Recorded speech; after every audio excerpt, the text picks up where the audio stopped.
Hey, everyone. I have nothing better to do. And I'm always doing these little projects on the sides. So, might as well just have you guys to sit back and relax and just enjoy watching me continue working on these projects on the sides. I was thinking about doing something like this. That way people don't just get bored from me not doing something. I'm actually doing a lot behind the scenes. And I guess I will just kind of start doing these little live streams here and there. Since I already finished the important works, you can kind of just see the side works. So, yeah. Let's see. Where am I at? I guess you can see what I got so far for this song.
All right, that's what I got so far.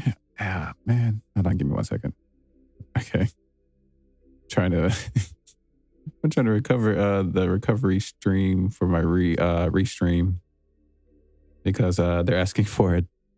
What is it? A two-factor authentic. I can never pronounce that word. Pretty much, it's trying to get me to put in this information, and it's just terrible. Because I had to switch phones and now I don't even have that number anymore. Other than that, I will be able to respond to the people from YouTube. So that's about it. I'll come back to that later. Hey everyone, how's it going? Those who just came into the live chat. No, much appreciated. It's just a kind of a project I'm kind of working on. I got inspired by some a group that I'm working with. They're doing like an animation to this thing called Horizonauts, and they wanted me to do some music and sound design for them. But I guess the concept had me thinking about like how it was going. And I was like, you know what? This would be a good idea to kind of make a song that was based off of one of their adventures inside my head.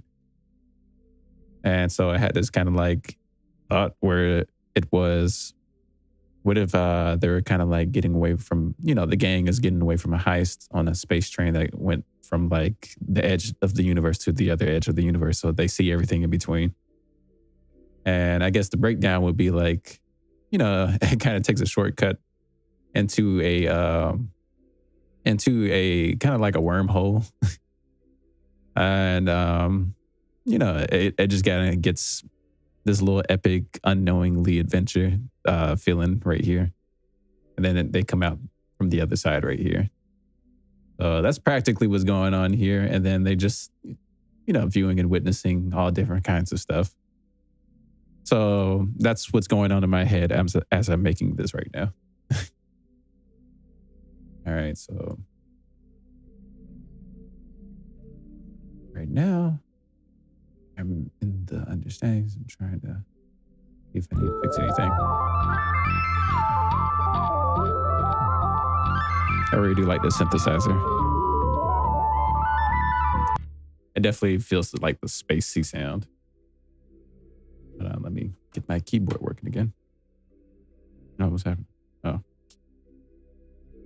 Let's see. Go to MIDI. Refresh the settings. Hopefully it doesn't freeze. All right, cool. We're doing good. There we go. Bring it down.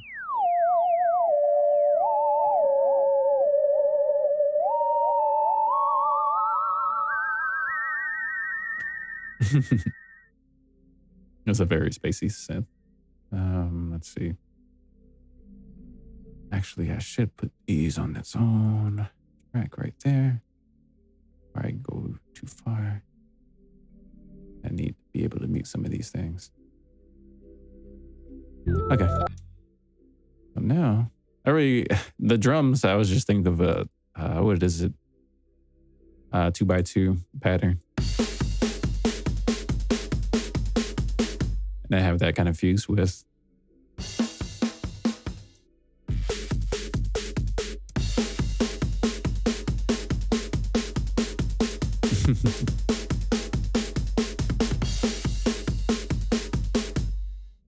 it kind of mimics a train, the sound of like a fast moving train to me. I don't know why. I love these little synths.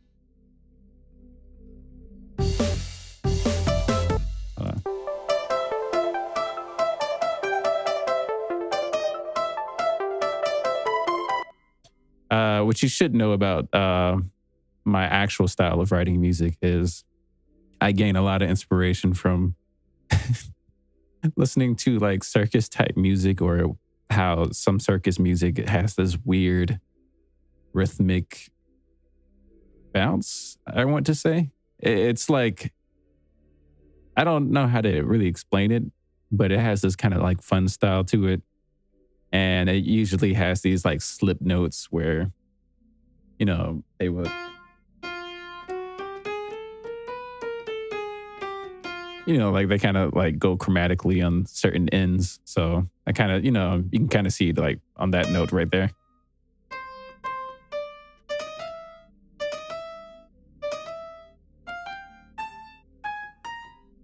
A lot of things you also use that is in blues scales and stuff. So it just kind of, it feels right.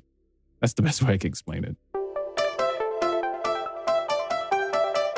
And if the sound sounds different, it's because I'm layering.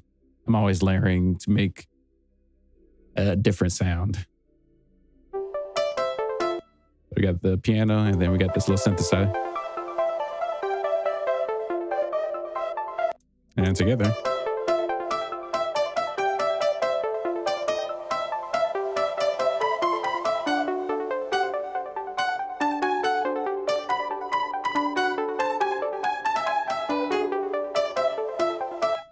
Then did the same thing here, but I kind of changed it in a variation. Nothing note-wise variation, because it's a motif.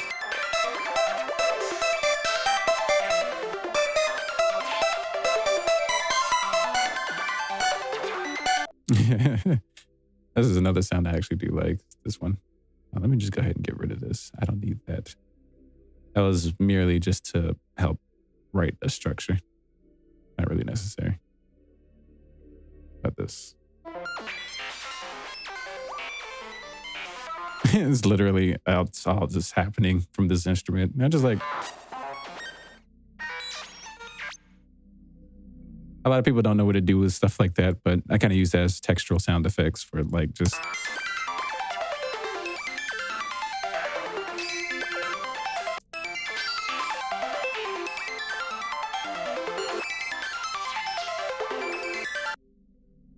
And then you just put it all together. You have this texture type of melody.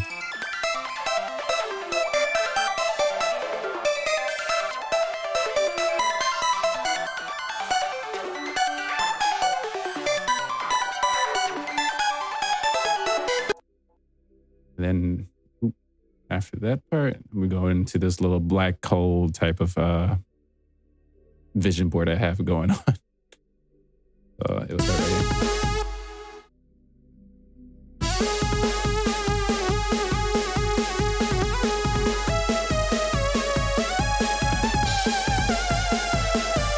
Simple things.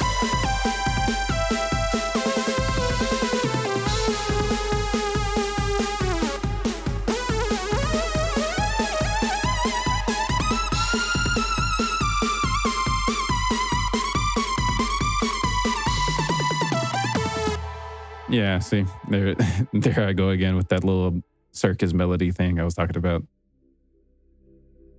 It just kind of brings more fun and character to it. A lot of people don't use that style of writing at all, so it's just something I like to do. All right, and oh yeah, of course, I have this just kind of hidden in the background. You might not notice it, but it's just there to kind of put some edge to it.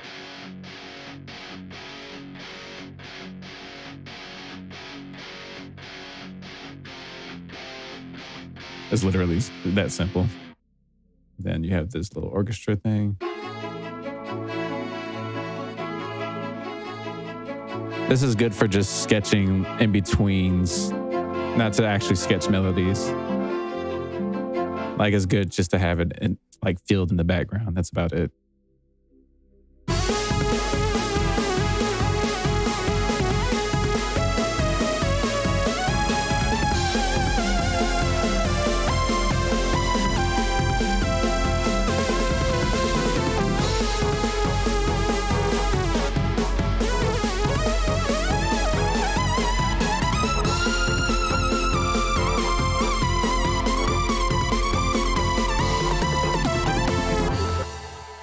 I will say this, if anybody tells you otherwise to not use phrase libraries, screw them, because I want you to understand, you can write all this stuff down, right? But to get a realistic result, you can't literally write it in. It's like with guitars, you can't write in strumming without it sounding like it's not real at all.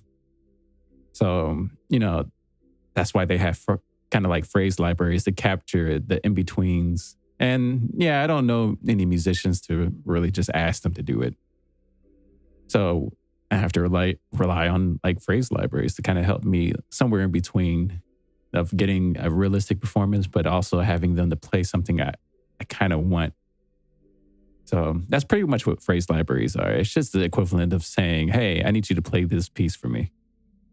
Or play it like that or play it like this. It's not, there's no cheating really involved. It's just kind of just filling out the in-betweens that you need because you don't have anybody to help you play. And it's pricey to ask somebody and then they charge you like close to like, you know, $150 to $500 depending on how long your song is, just for that one instrument. So I'm just like, nah, I'm good. I think I'll rely on phrase libraries for right now.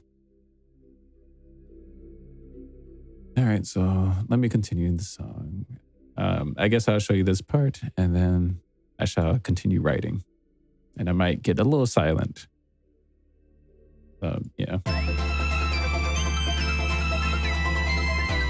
Obviously, what's going on in this part is, well, you can kind of hear it.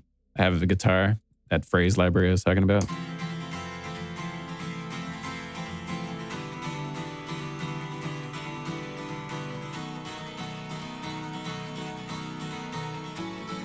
wonder if this will show up on the stream. Let me see.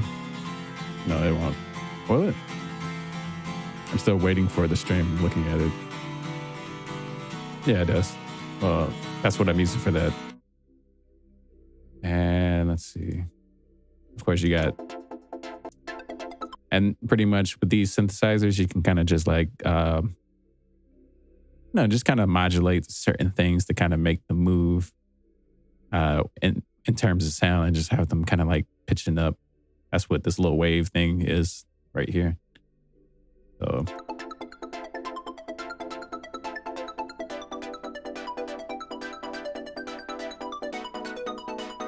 I'm gonna put this one in.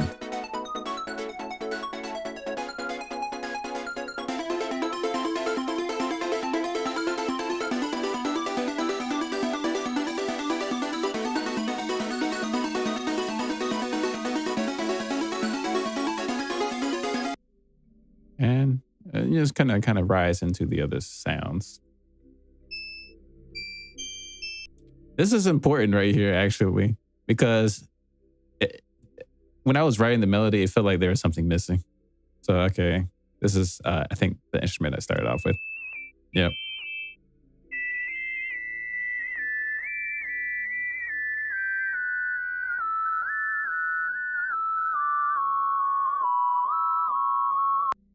So I had that, and I was like, okay, so now I want to fuse synthesize with, with actual instruments. So I kind of just got some strings. And now listening to that, I might want to put some reverb on the strings. So let's see. I'm going to put a fruity convolutor, and I'm go to my favorite one. Turn that down a little bit.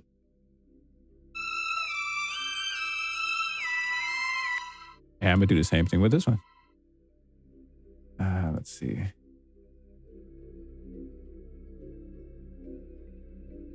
Music is very easy. If anybody wants to get into it, it's just, a matter of like messing up and getting it right. And then after you mess up, you realize how easy it is. It's just nobody told you how to do it. But another thing is I like to, especially if it's not bass, I like to just cut off the low ends. This helps with trying to get the mix right.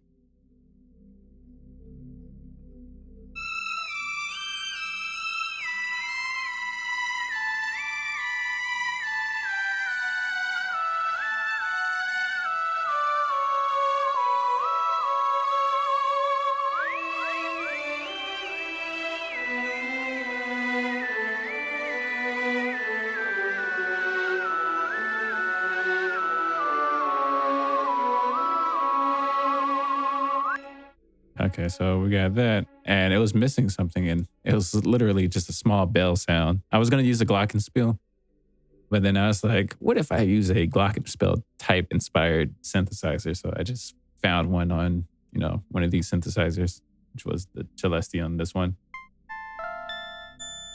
And I was just like, oh, that's a cute sound. So I decided to use that.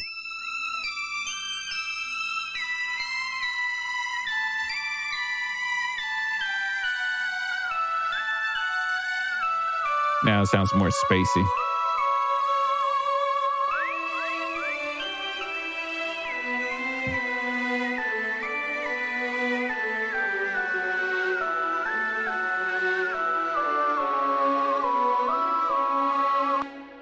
Another thing is, like I said, I gotta always get in the habit of like just bringing this part down, just for the hell of it.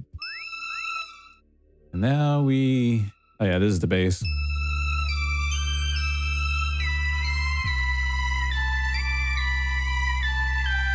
I like this bass because it has a nice little distortion to it. All right, and that's the piano.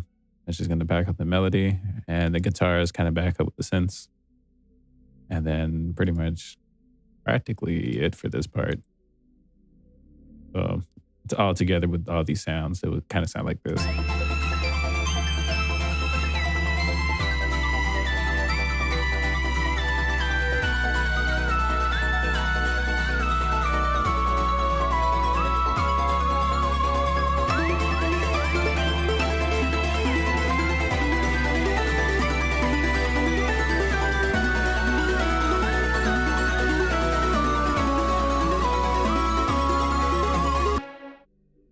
then with the drums.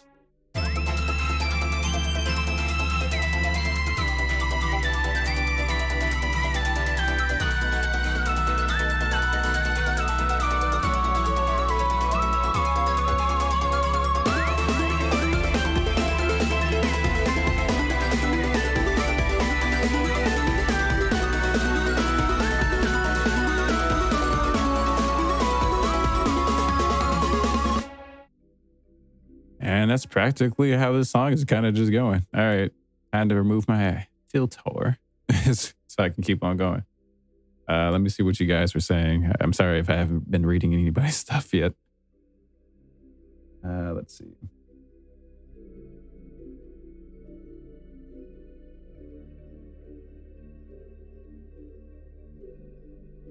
Okay, so this one says, software we're using.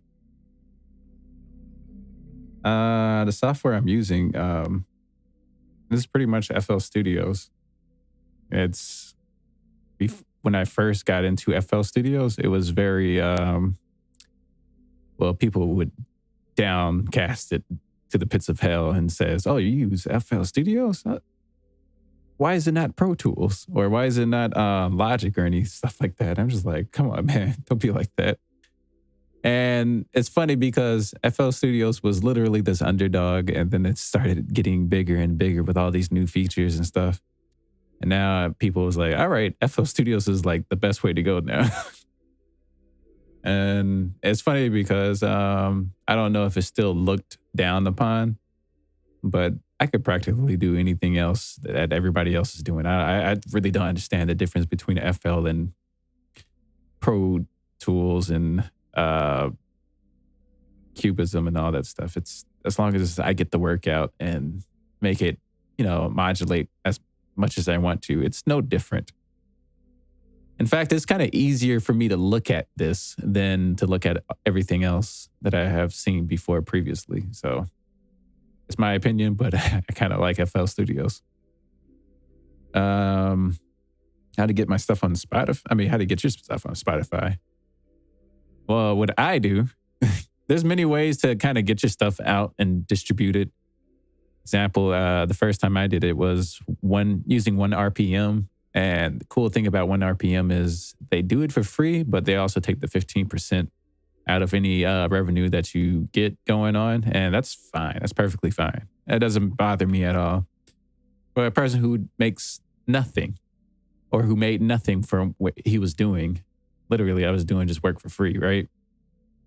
And it was just all for fun.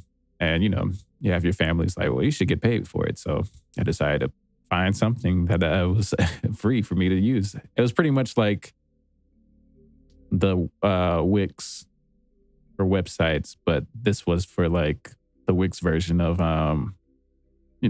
distribution was 1RPM. And then later on, I tried to see to still keep it free. Then I started going to Bandcamp, and then I did Bandcamp for a bit.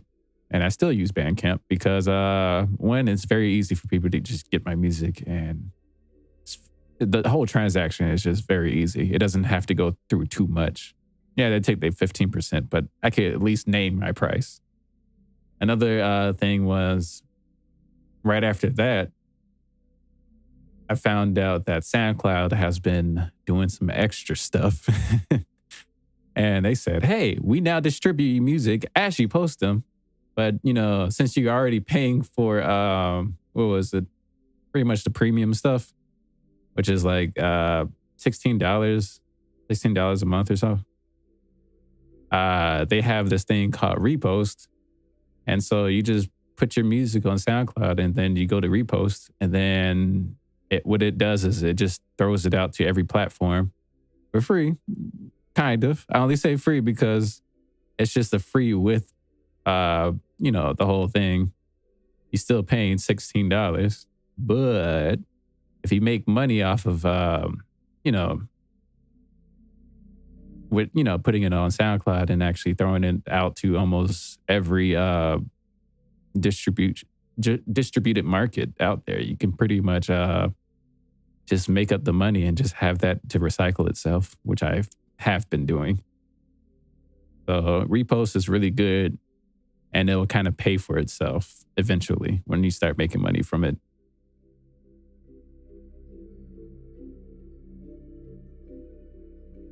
But I will say this, it takes a long time for songs to get on Spotify. I don't know why. It just does. It probably has to go through some stuff. I don't know. Oh, my music. I did put my stuff on Spotify. I haven't put random songs on Spotify because, like I said, it takes a while for it to actually get to there. I try to put it into like albums and then throw it on Spotify through SoundCloud. But I'm still trying to develop a system. You have to understand, it takes a lot of work just to do this. And this is half of a song, and then to put it more. And it takes even more to put it on YouTube. And then it takes it more to put it on SoundCloud and then to promote it on Spotify and such and such. It's a whole process just for one song. So I'm finding more and more ways, AIs, things, shortcuts. I'm always thinking of ways to, work smarter, not harder. That's why I was like, hey, if anybody tells you these phrase libraries is not the way to go, they can go somewhere else. All right. I'll probably see what everybody else is saying real quick. Oh, just compliments. I appreciate it. I know you're not commenting too much. I appreciate it. All right, here we go.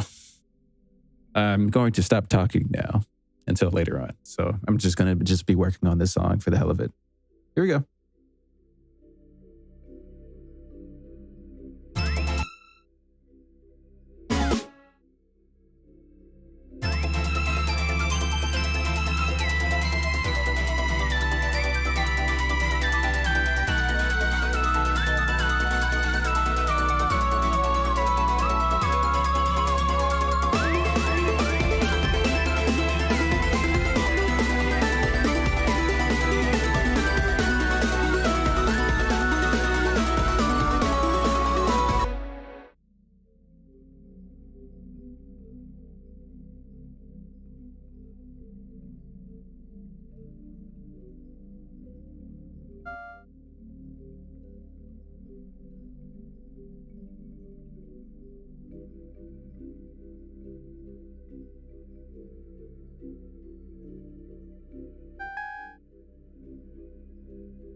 Sorry, I had to get into the feeling.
All right, I'm gonna call it here only because I got some other stuff to do. But I'll be back with part 2 later on. I'm not gonna give you a warning. It will just happen. Okay, guys. I'll see you later.